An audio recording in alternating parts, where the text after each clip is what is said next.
Now, this is the first chapter of the book to really dig into the historical detail and broad patterns of the role of Jews, which reveal themselves across Europe from 1800 to the early 1900s. Again, I think it's important to note Arendt's specific uses of anti-Jew sentiment and anti-Semitism as political policy. In this history, Arendt notes that there has been a long history of distrust, alienation, and persecution of Jewish people, that's being anti-Jewish.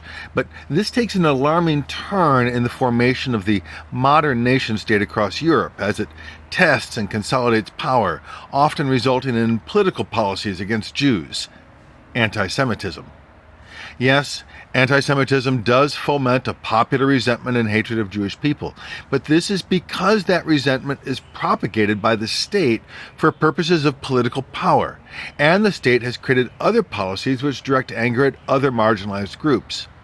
Now, I underscore this because our contemporary use and more often misuse of the word anti-Semitic may cause real misunderstanding as we talk about this work.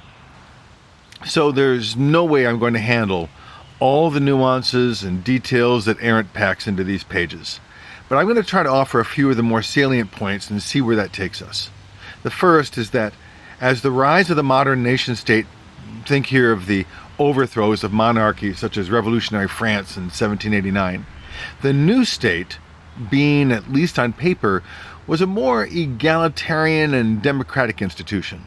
Still, it was plagued by financial challenges, and so, as the kings and nobles before it had relied upon Jews to help finance them, the new states functioned similarly. Now, this was interesting because it also preserved another key issue. The Jews remained a people with sometimes special privileges with governments in various countries, but were not a part of any particular economic class. In other words, just as nations were speaking of freedom and equality of peoples, the Jews were excluded from these conversations. And, as has been true forever, of course, these new nations still depended upon the notion of class, wealthy, middle classes, and poor, in order to preserve order and power their economies.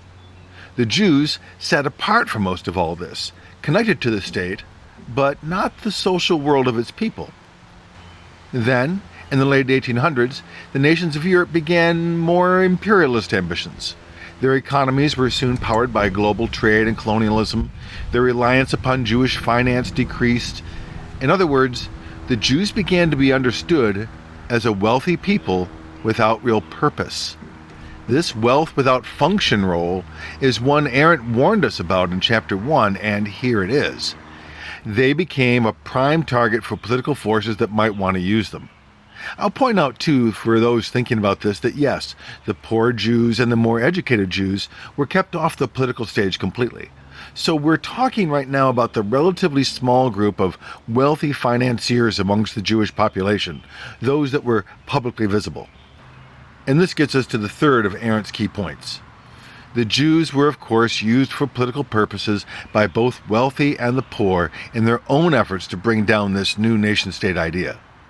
The attack from the wealth side came from the old guard aristocrats who had formerly depended upon Jewish finance but had found themselves now deposed. In a last effort, they often allied with the Christian churches in efforts to ostracize the Jews, blaming them for being a secret power behind the state, these liberal egalitarian parliament types. Those who believed in the true nation, of course, would resist this wicked demise of the true Austria, the true Germany, the true Romania, Prussia, etc. Attacking the Jews was a good way to attack the state. Why aren't we, say, a pan-Germanic nation rather than one of political borders which divides our tribe? But the working class, too, found the Jewish populations an effective target. After all, the new nation-state was a volatile marketplace, huge wins and losses for many people, but it was the image of the hard-working common tradesman which was now juxtaposed to the Jew who seemed to make money only with money and not with work, which became a motivating force for resentment. Arendt reviews several national movements here contriving to undermine the new nation-state model, but using the Jewish people as a tool. She points out, too, that the Jewish financiers and others were not undermining these sentiments, but in some ways actually perpetuating them, something we'll look at in another chapter. And she identifies that even in France, anti-Semitism took hold, but for different reasons, more deeply and historically rooted, paving the way for a Vichy government to cooperate with the Nazis in World War II. She will reserve all of Chapter 4 to discussing the Dreyfus Affair to better understand this. Finally, Arendt suggests that none of these simmering conflicts were ever really resolved, but that World War I interrupted their nearly inevitable catastrophe. After the war, the European nations hobbled along, worked to recover for about 3 decades.